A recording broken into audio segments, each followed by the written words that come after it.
exhibited in USM Museum, University of Science Malaysia, where I pursued my PhD last time. Okay, this is one of my artwork. Okay, and then I like line up. I like the line art. Okay, line art. And then this is one of the warrior. Okay, like what I have been sharing with you. It's a little bit violent. You can see is because everybody know, if you are very familiar with Sarawak headhunter. These people actually, they are headhunter long before that, living early 18th century, started from early 18th century. And then you can see there's a lot of warfare going on in Sarawak. And especially this group people, we call it the Iban people, which are one of my subject matter for my research since 1999. Actually, from 1998, I already picked up this responsibility to do a lot of studies about them. Besides the legend, this is one of the legend which from the Panglima from Bukit Sadok. Okay, then if you guys can guess, then maybe you know who this guy.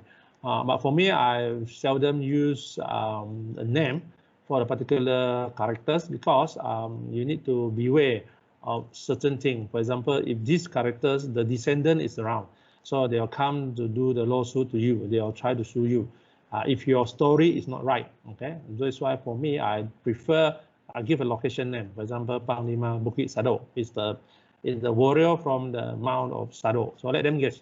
Okay, we as a storyteller, we as a narrative structure maker or constructor, we don't give any room for them to come after us. So it's better for us to purely focus in storytelling. Yeah? So by using this particular illustration, you can see it's wearing, there is a baju burung, what we call the war gear, which is trying to show like he's one of the, you can see he's a supreme leader, only he can wear the costume look like this. Okay, roughly like those normal soldiers, they are not wearing something look like this. Okay. And then the thing behind him, I try to illustrate it is what we call the musket.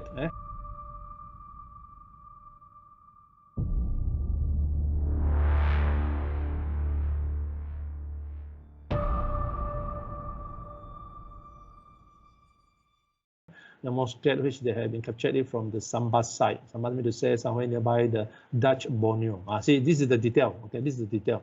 And then you can see he also got the sword, the Iban sword we call the Ilang. Right?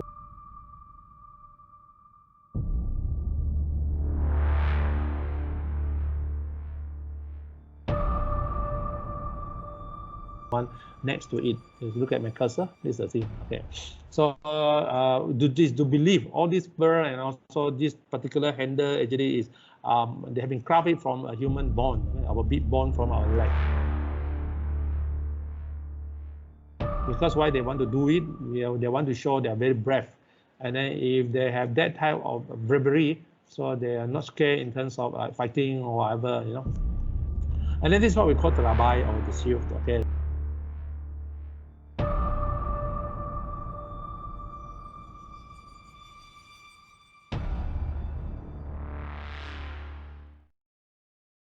By using this, they try to decorate it so that it looks a little bit scary. And this one, you can see the fur. Sometimes this is the enemy hair, you know, enemy hair. They tie it there, and after that, they want to scare the enemy, whoever still survive. And then when they look at this, then they don't dare to challenge them. And then, okay, this is the spear, or they call the blowpipe. They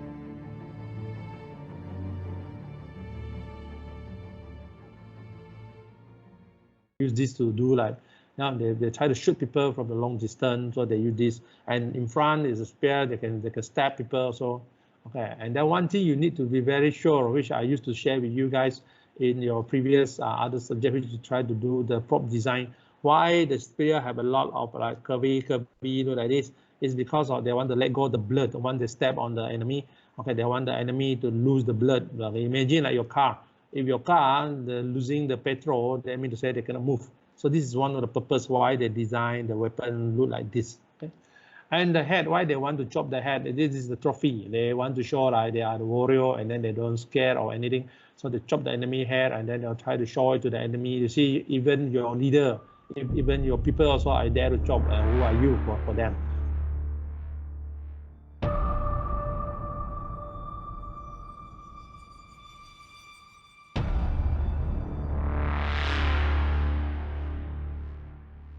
So to show like how heroic they are. Okay. And one more thing, you need to remember the Iban people have a tattoo. So when they can manage to collect the head of the enemy, actually they can put the tattoo at the throat, not the hand, at the throat. Okay. Yeah.